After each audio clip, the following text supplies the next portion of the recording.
नमस्कार, मैं हूं पूजा सिंह। स्वागत है आप सभी का बुलंद आवाज पर और राजपथ उत्तर प्रदेश पर। दोस्तों, जैसा कि आप सभी जानते हैं कि बसपा के राष्ट्रीय कोऑर्डिनेटर आकाश आनंद इस वक्त अपने पूरे फॉर्म में हैं और अपनी आक्रामक शैली के जरिए वो लगातार सरकार पर और विपक्ष पर हमला करते हुए, निशाना साधते हुए दिखाई देते हैं।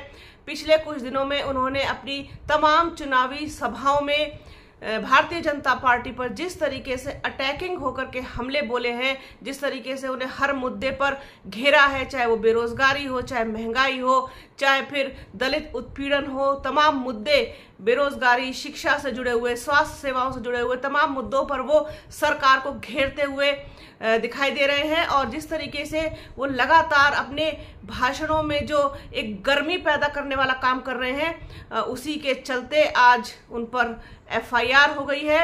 जी हां, बहुत बड़ी खबर है ये इस वक्त की। आकाश आनंद जो बसपा के राष्ट्रीय कोऑर्डिनेटर हैं, उनके ऊपर सीतापुर में FIR दर्ज की गई है। उन पर आरोप है कि उन्होंने विवादित भाषण दिया है, साथ ही साथ हिंसा को भड़काने का काम किया है और अमर्यादित भाषा का, असंसदीय भाषा का प्रयोग भी किया है। सरकार को जरा सा आईना क्या दिखाया कि सरकार अपनी ही शक्ल देख करके डर गई और आकाश आनंद के ऊपर FIR दर्ज हो गई है। बहुत बड़ी खबर है जिसको आप सब तक पहुंचाना बहुत जरूरी था। इससे संबंधित जो भी वीडियोस हैं, जो भी क्लिप्स हैं हमारे पास, वो आपको अभी दिखाएंगे। उनको देखिए और बने रहिए बुलंद आवाज और राजपथ उत्तर प्रदेश के साथ। जल्द मिलूंगी आपसे एक नए वीडियो में, एक नए मुद्दे के साथ, एक नई चर्चा में।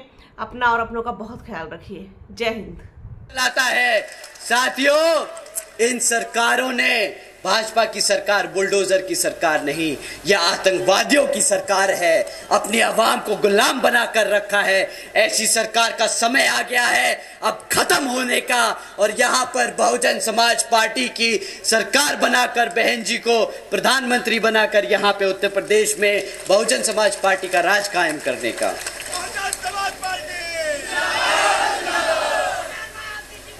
साथियों,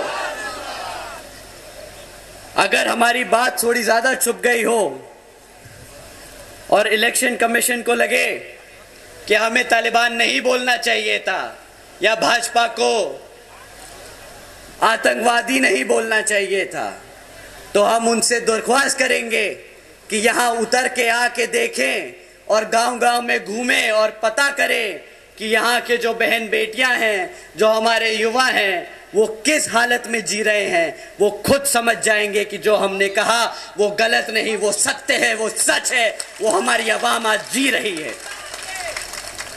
साथियों, रोजगार पर एक और टिप्पणी करी थी आदरणीय प्रधानमंत्री जी ने। उन्होंने कहा था कि भाई सरकारी नौकरियां नहीं है तो क्या हुआ, सरकारी नौकरियां नहीं है तो क्या हुआ, भाई पकोड़े तो तल रहा है ना, वो भी तो रोजगार है। अब आप ही बताइए, इतनी पढ़ाई लिखाई कराकर अपने बच्चे को आप पकोड़ा तलवाएंगे क्या? बहुजन समाज पढ़ा लिखा समाज है, वो पकोड़े तलने के लिए नहीं पैदा हुआ है। वो यहाँ अपने भारत की संविधान के आधार पर चलकर अपने भारत को आगे बढ़ाने का काम करेगा। बहुजन समाज पहला समाज लटकाए। इतनी तेज धूप में आप हमें यहाँ सुनने आए हैं।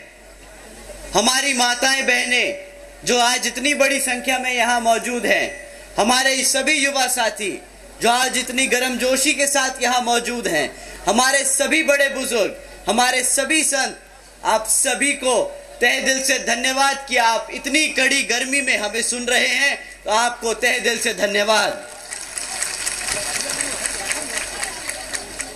साथ ही साथ आज यहाँ मंच पर मौजूद हमारे सभी प्रत्याशी, हमारे सभी पार्टी के कार्यकर्ता, पदाधिकारी, आप सब ने जो आज इस लोकसभा जनसभा को, चुनावी जनसभा को सफल करने में दिन रात एक किया, तो आप सभी को भी मैं तहे दिल से धन्यवाद करता हूं। साथियों, आज मैं अपनी बात रखने से पहले मैं सभी संतों, आकाश आनंद बहुजन समाज पार्टी में नए परिवारवाद का नया अंकुरण है और इसीलिए वो जानबूझ करके प्रयास कर रहे हैं कि कैसे मीडिया में उनको ज्यादा से ज्यादा सुर्खियां मिल सके। इसीलिए जानबूझ करके रोज कुछ न कुछ विवादित बयान देने का प्रयास कर रहे हैं। लेकिन भारतीय जनता पार्टी के संदर्भ में जिस प्रकार की उन्होंने टिप्पणी की है, इसका खामियाजा उनको निर्वाचन आयोग के द्वारा भी भुगतना पड़ेगा और जनता की अदालत में भी भुगतना पड़ेगा। भारतीय जनता पार्टी के संदर्भ में की गई टिप्पणी उनको बहुत महंगी पड़ेगी।